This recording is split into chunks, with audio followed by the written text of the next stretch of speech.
नमस्कार दोस्तों, आज की इस भागदौड़ भरी जिंदगी में हम सब एक चीज के पीछे भाग रहे हैं, अच्छी सेहत। हम बेस्ट जिम ज्वाइन करते हैं, महंगे सुपर फूड्स खरीदते हैं, कैलोरी गिनते हैं और हर नई हेल्थ ट्रेंड को फॉलो करते हैं। हमारे पास फिटनेस एप्स हैं, स्मार्ट वॉच हैं और दुनिया भर की जानकारी बस एक क्लिक पर मौजूद है। लेकिन क्या आपने कभी सोचा है, आज से 50-60 साल पहले जब ये जिम नहीं थे, ये प्रोटीन शेक नहीं थे और सुपरफूड जैसा कोई शब्द भी नहीं था, तब हमारे दादा दादी, हमारे नाना नानी इतने सेहतमंद कैसे रहते थे? वो कौन सी चक्की का आटा खाते थे कि 80 साल की उम्र में भी उनकी कमर सीधी रहती थी और नजरें तेज? यह सवाल सिर्फ मेरा या आपका नहीं, बल्कि सैकड़ों लोगों का है। आज इस वीडियो में हम समय में थोड़ा पीछे चलेंगे और उस पुरानी संदूक को खोलेंगे जिसमें हमारे बड़े बुजुर्गों के सेहत का अनमोल खजाना छिपा है। ये वो रहस्य हैं जो किसी किताब में नहीं, बल्कि हमारी रसोई और हमारी दादी नानी की बातों में मिलते थे। तो तैयार हो जाइए, क्योंकि आज हम उन आसान, घरेलू और अचूक नुस्खों के बारे में जानेंगे जिन्होंने हमारी पिछली पीढ़ियों को एक लंबा, स्वस्थ और खुशहाल जीवन दिया। और मैं वादा करता हूं, इस वीडियो के अंत तक आपको यह एहसास हो जाएगा कि अच्छी सेहत के लिए हमें बाहर नहीं, बल्कि अपने घर और अपनी जड़ों की ओर देखने की जरूरत है। भाग 1, रहस्य का पहला पर्दा, जीवन शैली का जादू। दोस्तों, उन नुस्खों पर आने से पहले हमें उस नींव को समझना होगा जिस पर उनकी सेहत की इमारत खड़ी थी, और वो नींव थी उनकी जीवन शैली। आज हम जिसे हेल्दी लाइफस्टाइल कहते हैं, वो उनके लिए कोई ट्रेंड नहीं, बल्कि जीने का एक स्वाभाविक तरीका था। पहला सूत्र था शारीरिक सक्रियता। आज हम एक्सरसाइज करने के लिए खास समय निकालते हैं, लेकिन उनके लिए उनका पूरा दिन ही एक्सरसाइज था। सुबह जल्दी उठना, पैदल चलना, खेतों में काम करना, घर की सफाई, कुएं से पानी खींचना और चक्की पर आटा पीसना, ये सब उनके रोजमर्रा के काम थे, जिन्होंने उनके शरीर को स्वाभाविक रूप से मजबूत और लचीला बनाए रखा। उन्हें किसी जिम की मेंबरशिप की जरूरत नहीं थी, क्योंकि उनका जीवन ही उनका जिम था। दूसरा सूत्र था प्रकृति से जुड़ाव। वो प्रकृति के साथ जीते थे, सुबह की पहली किरण के साथ उठना और रात को जल्दी सो जाना। उनका खान पान मौसम के हिसाब से बदलता था, गर्मियों में ठंडक देने वाली चीजें और सर्दियों में शरीर को गर्म रखने वाले पदार्थ। वो ताजी हवा में सांस लेते थे, धूप सेंकते थे, जिससे उन्हें मुफ्त में विटामिन डी मिलता था। उनका जीवन सर्केडियन रिदम यानी प्रकृति की घड़ी के साथ पूरी तरह से तालमेल में था, जो आज हम स्मार्ट वॉच से ट्रैक करने की कोशिश करते हैं। तीसरा और सबसे महत्वपूर्ण सूत्र, सात्विक और ताजा भोजन। उनकी प्लेट में प्रोसेस्ड फूड, जंक फूड या पैकेट वाली चीजों के लिए कोई जगह नहीं थी। वो वही खाते थे जो उनके खेतों में उगता था। ताजी सब्जियां, घर की दाल, दूध, दही, घी और मोटा अनाज जैसे बाजरा, ज्वार, रागी। उनका खाना फाइबर, विटामिन और मिनरल्स से भरपूर होता था, जो न केवल पेट भरता था, बल्कि शरीर को पोषण भी देता था।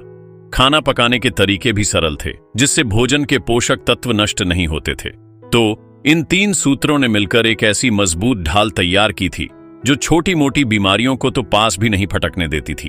अब आइए उस खजाने की ओर बढ़ते हैं, यानी वो छोटे छोटे घरेलू नुस्खे जो उनकी सेहत को 4 चांद लगाते थे। भाग 2, दादी नानी की पोटली के सेहतमंद रहस्य। तो चलिए एक एक करके उन रहस्यों से पर्दा उठाते हैं जिन्हें अपनाकर हमारे बड़े बुजुर्ग एक स्वस्थ जीवन जीते थे। 1, नाखूनों पर नारियल तेल की मालिश। आंखों के लिए जादू। आपको सुनने में यह थोड़ा अजीब लग सकता है, लेकिन यह एक बहुत पुराना और कारगर नुस्खा है। पहले के समय में लोग सोने से पहले अपने हाथ और पैर के नाखूनों पर नारियल या सरसों के तेल की कुछ बूंदों से मालिश करते थे। माना जाता है कि हमारी उंगलियों की नसें सीधे हमारे मस्तिष्क और आंखों से जुड़ी होती हैं। नाखूनों पर तेल की मालिश करने से ये नसें पोषित होती हैं, जिससे आंखों की रोशनी बढ़ती है और आंखें सूखी और थकी हुई महसूस नहीं होती। यह न केवल आंखों के लिए अच्छा है, बल्कि इससे नाखून भी मजबूत और चमकदार बनते हैं। आज जब हम घंटों स्क्रीन के सामने बिताते हैं, तो यह छोटा सा नुस्खा हमारी आंखों के लिए एक वरदान साबित हो सकता है। 2, दूध में उबला मुनक्का, पोषण का पावर हाउस। अगर आपको अक्सर थकान, कमजोरी या शरीर में खून की कमी महसूस होती है, तो यह नुस्खा आपके लिए है। हमारे बुजुर्ग रोजाना रात को सोने से पहले दूध में 8 से 10 मुनक्के उबालकर पीते थे। मुनक्का आयरन, फाइबर और एंटीऑक्सीडेंट्स का खजाना है, जबकि दूध कैल्शियम और प्रोटीन का। जब इन दोनों को मिला दिया जाता है तो यह एक संपूर्ण पोषण वाला पेय बन जाता है। यह शरीर में तुरंत ऊर्जा देता है, खून की कमी एनीमिया को दूर करता है, हड्डियों को मजबूत बनाता है और पाचन को भी दुरुस्त रखता है। इतना ही नहीं, यह दिमाग को शांत कर तनाव कम करने और अच्छी नींद लाने में भी मदद करता है। 3. नींबू की शिकंजी, एसिडिटी और बेचैनी का तुरंत इलाज। कभी कभी भारी भोजन के बाद या गर्मी में जी घबराने लगता है या सीने में जलन महसूस होती है। ऐसे में हमारे बड़े बुजुर्ग किसी एंटासिड की गोली की तरफ नहीं भागते थे। वो बस 1 गिलास ठंडे पानी में नींबू का रस, थोड़ा काला नमक और भुना जीरा मिलाकर धीरे धीरे पीते थे। नींबू में मौजूद सिट्रिक एसिड और विटामिन सी पेट में जाकर एल्कलाइन प्रभाव डालते हैं, जो अतिरिक्त एसिड को शांत करता है। यह शरीर को हाइड्रेट करता है और तुरंत ताजगी देता है। यह आज भी एसिडिटी और जी मिचलाने का सबसे सरल और प्रभावी उपाय है। 4. सुबह सुबह खजूर। पेट की समस्याओं का अंत, पेट में तेजाब बनना या एसिडिटी की समस्या बहुत आम है। इससे बचने के लिए हमारे पूर्वज रोज सुबह खाली पेट 2 से 3 खजूर खाते थे। खजूर फाइबर से भरपूर होते हैं और प्रकृति में एल्कलाइन क्षारीय होते हैं। सुबह खाली पेट इनका सेवन करने से ये पेट के एसिड को संतुलित करते हैं और पाचन तंत्र को दिन भर के लिए तैयार करते हैं। यह कब्ज को दूर करने और आंतों को स्वस्थ रखने में भी बेहद मददगार है। 5. दही का पानी, लिवर का नेचुरल क्लेंजर। जब हम घर में दही जमाते हैं तो अक्सर उसके ऊपर जो पानी इकट्ठा हो जाता है उसे फेंक देते हैं, लेकिन हमारे बुजुर्ग जानते थे कि यह पानी अमृत के समान है। यह दही का पानी, जिसे वे भी कहते हैं, प्रोबायोटिक्स, मिनरल्स और विटामिन से भरपूर होता है। यह हमारे लिवर के लिए एक बेहतरीन क्लींजर का काम करता है। दिन में 1 गिलास दही का पानी पीने से लिवर से विषाक्त पदार्थ बाहर निकलते हैं और लिवर की कार्यक्षमता बढ़ती है। यह पाचन सुधारता है और शरीर को ठंडक भी देता है। 6. पुदीने की चटनी। थकान मिटाने वाली औषधि। दिन भर के काम के बाद जब शरीर थक जाता है तो हमारे बड़े बुजुर्ग एक सरल उपाय अपनाते थे, पुदीने की चटनी। पुदीने में मौजूद मेंथोल मांसपेशियों को आराम देता है और अपनी ताजगी भरी खुशबू से दिमाग को भी तरोताजा कर देता है। इसे आप दोपहर के खाने के साथ या किसी भी समय ले सकते हैं। यह न केवल आपकी थकान मिटाएगी बल्कि आपके भोजन का स्वाद भी बढ़ा देगी और हाजमे में भी मदद करेगी। 7. गुड़ का सेवन, इंस्टेंट एनर्जी बूस्टर। जब भी शरीर में ऊर्जा का स्तर कम लगता या हल्की कमजोरी महसूस होती तो गुड़ का एक छोटा टुकड़ा मुंह में रख लिया जाता था। चीनी के विपरीत गुड़ एक कॉम्प्लेक्स कार्बोहाइड्रेट है जो धीरे धीरे पचता है और शरीर को लंबे समय तक स्थिर ऊर्जा प्रदान करता है। यह आयरन का भी एक बेहतरीन स्रोत है जो थकान से लड़ने में मदद करता है। खाने के बाद थोड़ा सा गुड़ खाना पाचन एंजाइम को सक्रिय करता है, जिससे भोजन आसानी से पचता है। 8.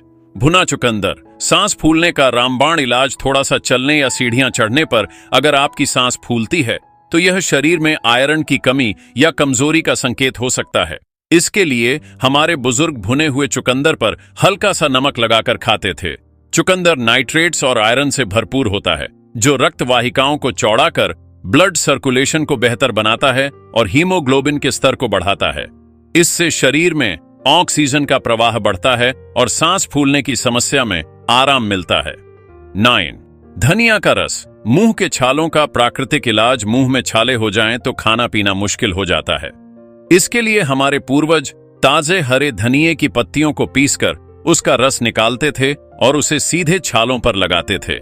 धनिये में एंटी इन्फ्लेमेटरी और एंटीसेप्टिक गुण होते हैं जो दर्द और सूजन को कम कर छालों को जल्दी भरने में मदद करते हैं। 10. गुनगुने पानी के गरारे। गले का पहरेदार। गला खराब है, गरारे कर लो। यह सलाह हम सब ने कभी न कभी सुनी होगी। यह हमारे बुजुर्गों का रोज का नियम था। सुबह उठकर गुनगुने पानी में थोड़ा सा सेंधा नमक डालकर गरारे करने से गला साफ रहता है, टॉन्सिल्स की समस्या नहीं होती और मुंह में मौजूद बैक्टीरिया खत्म हो जाते हैं, जिससे दिन भर ताजगी बनी रहती है। 11. हरी मूंग दाल। कब्ज का दुश्मन। पेट की आधी से ज्यादा बीमारियां कब्ज से शुरू होती हैं। हमारे बड़े बुजुर्ग इस बात को अच्छी तरह जानते थे, इसलिए वो अपनी डाइट में हरी मूंग की दाल को जरूर शामिल करते थे। यह दाल पचने में सबसे हल्की होती है और फाइबर से भरपूर होती है। यह आंतों को साफ करती है और कब्ज की समस्या से राहत दिलाती है। बीमार होने पर भी डॉक्टर हल्की मूंग दाल की खिचड़ी खाने की सलाह देते हैं क्योंकि यह शरीर को बिना बोझ डाले पोषण देती है। 12. भोजन के साथ नींबू प्याज हाजमे का साथी। अगर खाना खाने के बाद बदहजमी, भारीपन या खट्टी डकारें आती हैं तो यह नुस्खा आपके बहुत काम आएगा। दोपहर के भोजन के साथ सलाद के रूप में प्याज के कुछ टुकड़ों पर नींबू निचोड़कर खाएं। प्याज में मौजूद फाइबर और नींबू में मौजूद एंजाइम मिलकर पाचन क्रिया को तेज करते हैं, जिससे खाना आसानी से पचता है और पेट में गैस नहीं बनती। भाग 3. इन गलतियों से बचते थे हमारे बुजुर्ग। भोजन के स्वर्णिम नियम। दोस्तों, जिस तरह हमारे बड़े बुजुर्ग जानते थे कि क्या खाना है, उसी तरह वो यह भी जानते थे कि क्या नहीं खाना है और किन चीजों को एक साथ खाने से बचना है। आयुर्वेद में इसे विरुद्ध आहार कहते हैं। चलिए उनकी कुछ चेतावनियों पर भी नजर डालते हैं। पहली गलती, चावल खाकर तुरंत दूध पीना। वो कहते थे कि चावल खाने के तुरंत बाद दूध पीने से बचना चाहिए। माना जाता है कि इन दोनों का कॉम्बिनेशन शरीर में भारीपन पैदा करता है और लंबे समय में काली खांसी जैसी समस्याओं को जन्म दे सकता है। दूसरी गलती, रात में उबले आलू का सेवन। आलू पचने में भारी होते हैं। रात के समय हमारी पाचन अग्निमंद होती है। ऐसे में रात को उबले आलू खाने से वो ठीक से पच नहीं पाते और बवासीर, पाइल्स जैसी समस्याओं का कारण बन सकते हैं। तीसरी गलती, खट्टी चीज खाने के बाद पानी पीना। कोई भी खट्टी चीज जैसे संतरा, नींबू या इमली खाने के तुरंत बाद पानी पीने से वो मना करते थे। ऐसा करने से पेट में सूजन और एसिडिटी की समस्या हो सकती है, क्योंकि पानी पेट के एसिड को पतला कर देता है, जिससे पाचन प्रक्रिया बाधित होती है। ये छोटी छोटी बातें उनकी गहरी समझ को दर्शाती हैं कि हमारा शरीर कैसे काम करता है। तो दोस्तों, ये थे हमारे बड़े बुजुर्गों के सेहत के वो अनमोल रहस्य। आपने ध्यान दिया होगा कि इनमें से कोई भी नुस्खा महंगा या मुश्किल नहीं है। ये सब हमारी रसोई में ही मौजूद हैं। उनकी सेहत का राज किसी जादुई गोली में नहीं, बल्कि एक अनुशासित, सरल और प्रकृति के करीब जीवन जीने में छिपा था। वो अपने शरीर की सुनते थे, मौसम के अनुसार खाते थे और छोटी छोटी समस्याओं का इलाज घर पर ही कर लेते थे। मेरा यह मतलब बिल्कुल नहीं है कि हम आज की मेडिकल साइंस को नजरअंदाज कर दें। बिल्कुल नहीं। आज की चिकित्सा पद्धतियां हमारे लिए एक वरदान हैं, लेकिन अगर हम अपनी आधुनिक जीवन शैली में इन पुराने आजमाए हुए नुस्खों को भी शामिल कर लें तो हम न केवल बीमारियों का इलाज बल्कि उनसे बचाव भी कर सकते हैं। ये वीडियो खत्म करने से पहले मैं आप सबसे एक अपील करना चाहता हूं। अपने घर के बड़ों के पास बैठें, उनसे बात करें, उनके अनुभव सुनें।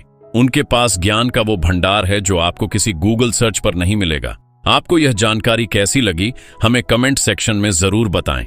और अगर आपके घर में भी कोई ऐसा ही पुराना नुस्खा है जो पीढ़ियों से चला आ रहा है तो उसे भी सबके साथ साझा करें, ताकि हम सब एक दूसरे से सीख सकें। इस वीडियो को अपने परिवार और दोस्तों के साथ शेयर करना न भूलें, क्योंकि सेहत का यह खजाना हर घर तक पहुंचना चाहिए।